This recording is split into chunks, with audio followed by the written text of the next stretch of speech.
Imagine a world where almost every single thing you buy from overseas suddenly gets more expensive, like overnight. Yeah, a big jump. That's kind of the scale of the shift we're talking about with global trade policy right now. So today, we're doing a deep dive into, well, everything surrounding Trump's global tariff policies. Right, covering both the first term and, the really big changes we saw unfold in 2025. Our goal here is to help you unpack all this. We'll look at the economic ideas behind it, what actually happened step by step. And crucially, how economists, businesses, other countries, how everyone reacted. We're pulling from detailed analyses, implementation reports, expert commentary, the whole picture. Basically, what does this all mean for the global economy and, frankly, for you?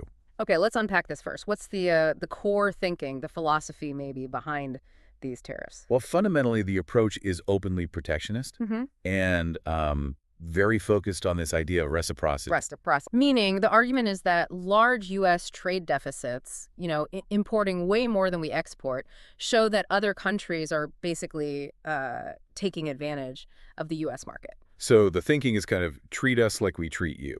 If you have barriers, we'll have barriers. Precisely. And the stated goal, the big one, is to reindustrialize America. The idea is raise import prices. And that encourages companies to, bring manufacturing back home, reshore, rebuild domestic capacity. Okay. Plus, there's a definite national security angle they talk about, reducing dependence on foreign suppliers, especially for the defense industry. And I remember hearing something about revenue, too. Was that part of the quiet rationale? Yes, that's definitely in the mix. Trump's team saw tariffs as a way to bring in money, maybe, help offset tax cuts or reduce the deficit. Interesting. Peter Navarro, for example, he was very vocal, argued the trade deficit itself hurts growth. It's a national security risk. Justifying tough tariffs. Exactly. Punitive tariffs as the solution. But, that view isn't universal, right? What do other economists say? Right, and this is a huge point of debate. It raises the question, what do others say? Most mainstream economists, they push back. How so? They generally argue that trade imbalances aren't really about specific trade barriers between two countries.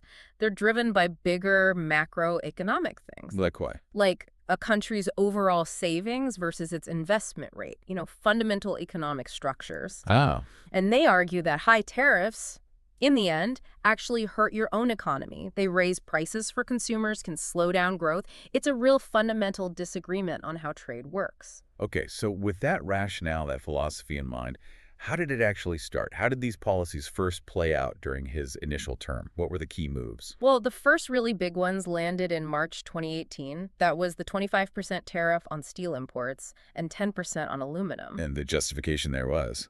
National security. That was under Section 232 of the Trade Expansion Act. Now, they were broad at first, but then got adjusted a bit. Like Canada and Mexico got temporary exemptions later on. Okay. And then, of course, the focus shifted heavily towards China. That was the big one, wasn't it? Oh, absolutely. Starting mid-2018, we saw tariffs escalating against China. First 10%, then up to 25%. Not a lot of goods. Hundreds of billions of dollars worth, yeah. This was under a different authority, Section 301 of the Trade Act. The stated reasons were things like alleged intellectual property theft and just the overall size of the trade imbalance. And by the end of that term? By 2020, estimates were around $370 billion of Chinese goods facing these tariffs, some as high as 25%. Were there other things hit early on besides steel, aluminum, and Chinese goods? Yeah, a couple of others stand out. Back in January 2018, there were pretty steep tariffs, like 30–50% slapped on imported solar panels and washing machines. To protect U.S. companies. That was the argument, yeah. Protect domestic producers. And there were also some anti-dumping tariffs, even on steel and aluminum from some allies. Plus, lots of talk, lots of threats about auto tariffs, though those didn't actually happen in the first term. And this wasn't just happening in a vacuum, right? It tied into shaking up trade deals, too. That's a really key point. What's fascinating is how the tariffs and the broader trade policy went hand in hand. Trump pulled the U.S. out of the Trans-Pacific Partnership, the TPP. Right, I remember that. And then pushed hard to renegotiate NAFTA. That became the USMCA. Which had some key changes, like for autos. Exactly. New rules about where auto parts had to come from to qualify for zero tariffs. More North American content required. And beyond that, he was openly critical of lots of existing deals, even threatened Mexico with tariffs over immigration back in 2018. So what was the administration's sort of public line on what all this was meant to achieve? The official justifications were consistent. Reduce the U.S. trade deficit, protect American manufacturing jobs, and fight back against what they called unfair foreign practices. Using tariffs as leverage. Basically, yes. Frame them as a tool to get concessions, to force partners to the negotiating table for fairer deals, as they put it. Okay, this is where it gets really interesting. So Yeah. they implement these first-term tariffs. What were the initial reactions, the effects people saw? Well, economists, business groups, they were mostly pretty critical right from the start. Worried about? The standard concerns. Tariffs raise prices for American consumers.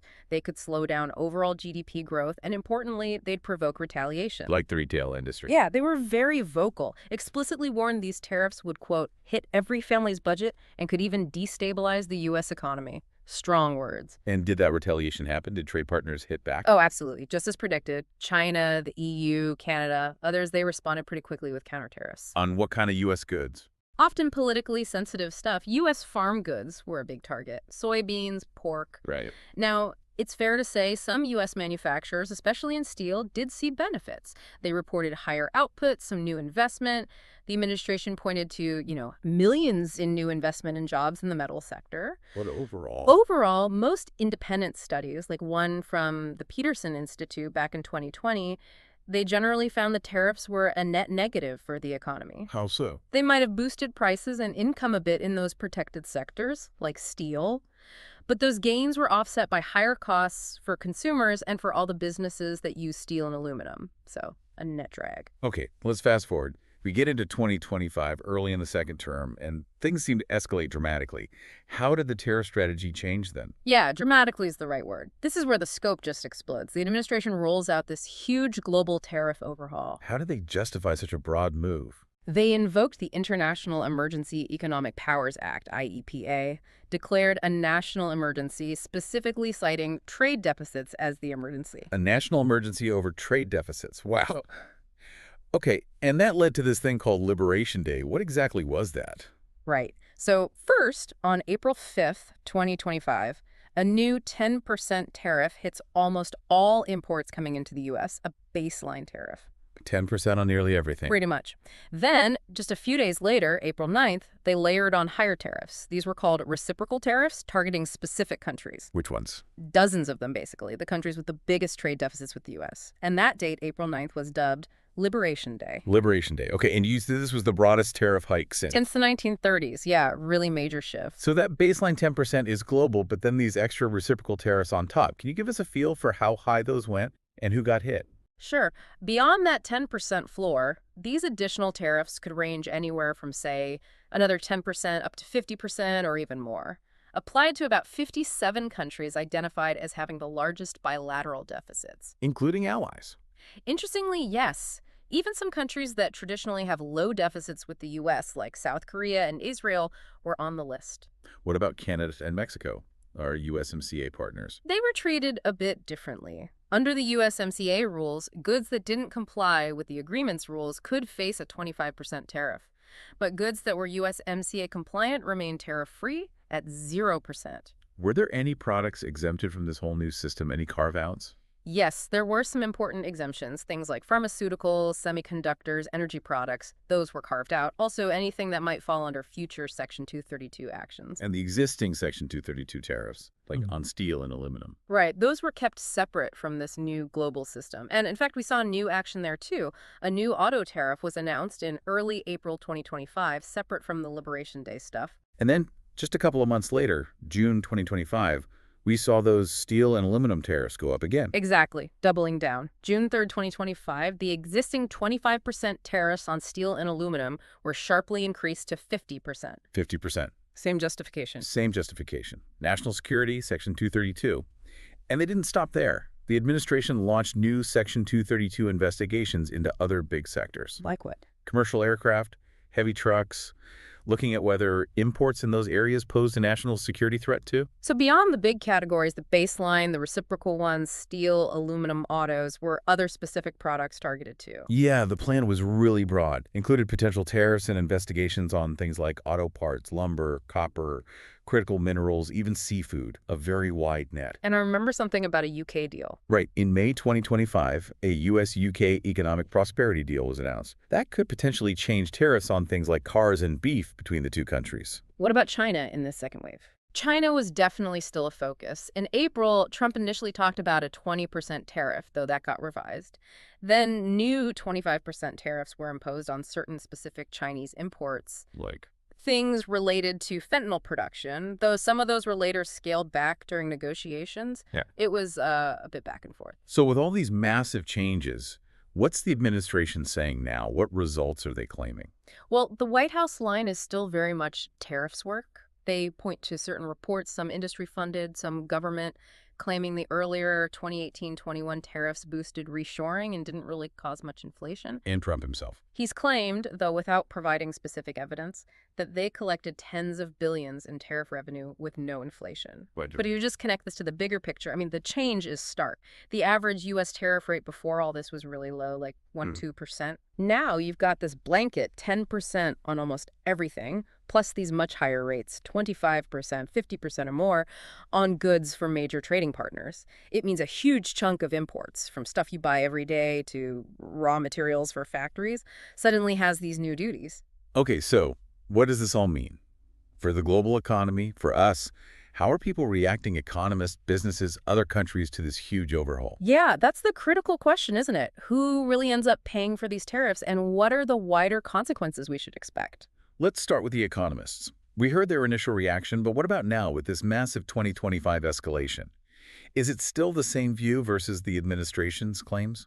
Largely, yes. Most mainstream economists are sounding pretty strong warnings. They argue these broad tariffs will hurt overall economic growth and push inflation higher. Any specific voices? The IMF, for instance, they called Trump's April tariff hike a significant risk to the global economy, said it could noticeably slow down growth worldwide. Are there projections, numbers attached to these warnings? There are. For example, analysts at the Penn Wharton budget model ran the numbers. They project that if these 2025 tariffs are fully implemented and stay in place, they could shrink the U.S. GDP by about 6% in the long run and lower wages by around 5%.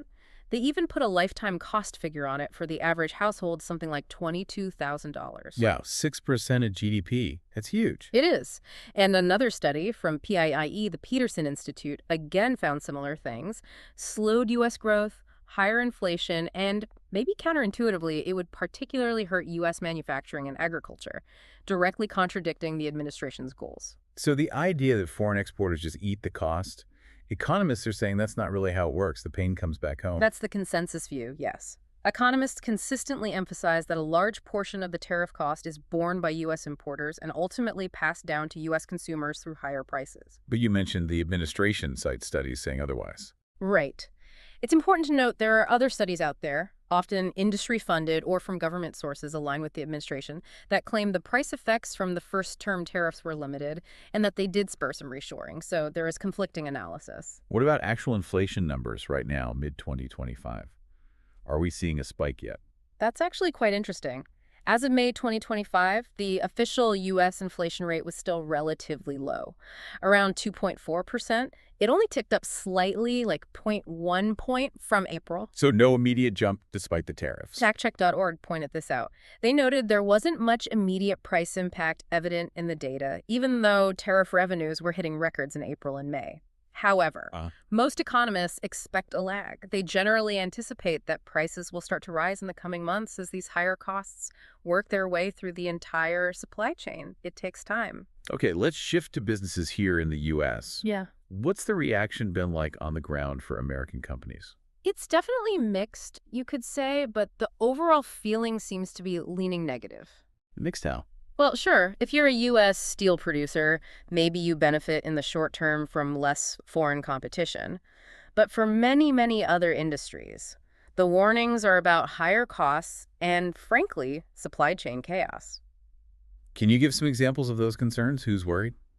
Well, electronics manufacturers, for one. They've argued these tariffs will just raise costs for American businesses and might even push more production offshore to avoid the tariffs on components. Kind of the opposite effect intended. Potentially. And the retail lobby, they're basically saying, we told you so, echoing their earlier warnings that broad tariffs will hit every family's budget and could really shake up the economy. What about big manufacturers, like automakers? We're seeing reactions there, too. Companies like Stellantis have already announced pauses or shifts in their production plans. And naturally, shipping and logistics companies are bracing for bottlenecks and more complex operations. And what about the companies that export from the U.S.? Big concerns there, too, especially U.S. agriculture. Farmers are worried about losing the market share they might have rebuilt after the first round because of retaliatory tariffs from other countries. So Overall, most U.S. businesses seem to feel these across-the-board tariffs are just too blunt an instrument. They worry about getting squeezed on profits, losing competitiveness. It creates a lot of uncertainty. Okay, now let's zoom out globally. This is where it gets really interesting, I think. How have other governments reacted to these sweeping 2025 moves? Well, China, as you'd expect, retaliated immediately back in early April, hit back hard with counter tariffs, reportedly as high as 125% on some U.S. goods initially. Wow, 125%. Yeah. Though it's worth noting they did dial some of those back in May. There have been ongoing negotiations in Geneva, so both sides have kind of stepped back from the brink at times. It's tense. What about the European Union, a huge trading partner? The EU strongly condemned the moves, especially that hike in steel and aluminum tariffs to 50% in June. That really angered Brussels. Have they retaliated yet? They've prepared lists of potential targets. Broad duties, for example, on Boeing aircraft are on the table if negotiations fail. But for now, they seem to have paused some countermeasures, maybe holding out hope for talks. And Canada and Mexico? You said they were mostly exempted under USMCA, but how did they react, especially to things like the metal tariff hike? Right. While USMCA offers protection for compliant goods, industries in Canada were definitely not happy about the metal tariffs. Canada's Chamber of Commerce called that 50% hike antithetical to North American economic security. Strong language. Mexico also lodged formal diplomatic protests. And beyond North America and Europe, if we connect this to the bigger picture, you saw reactions globally. Australia, for instance, called the metal tariff increase unjustified and not the act of a friend. Ouch. Yeah. And many other trading partners are actively looking at their options now, filing challenges at the World Trade Organization, maybe using their own domestic laws. Some countries have anti-coercion tools to retaliate or protect themselves. And what about the politics within the U.S.? How is this playing out domestically? It's definitely dividing people. Within the Republican Party, you see splits. Trump loyalists, some labor groups, they're cheering it on.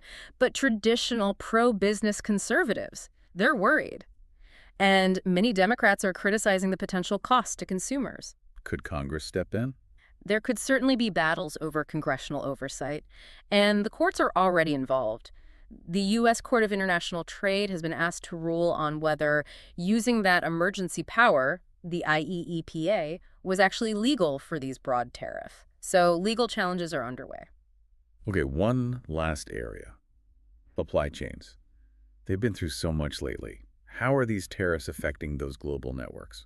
They're almost certainly going to disrupt them further. That seems unavoidable. In what way? You'll likely see companies trying to adjust, maybe accelerating plans to reshore production back to the U.S. or shifting it to countries not hit by the high tariffs. We've already heard some foreign firms announce plans to build or expand plants here. To get inside the tariff wall, so to speak?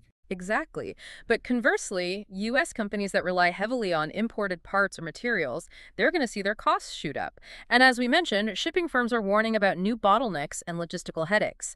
And what's fascinating here, or maybe complicating, is how some industries have to deal with stacked tariffs. Stacked? Yeah. Imagine you're importing something for, say, the auto industry. It might get hit with the 10% baseline tariff, plus maybe a 25% country-specific tariff if it's from certain places, and it might still be subject to existing Section 232 duties. That sounds incredibly complex. It is. They've had to issue new rules and clarifications to try and avoid double counting in some cases. But still, layering duties like this just adds enormous complexity to already fragile global supply networks. It's almost certain to slow down trade flows. #outro. So let's try and wrap this all up. After this deep dive, what's the bottom line? What does this all mean for us moving forward? Well, overall, the strong consensus among analysts is that this aggressive, broad tariff strategy could really put the brakes on economic growth, both here in the U.S. and globally. It could also dampen business investment because of the uncertainty. And the IMF already reacted? Yeah, the IMF has already trimmed its global growth forecasts for 2025, partly citing these trade tensions. A prolonged trade war with retaliation and counter-retaliation.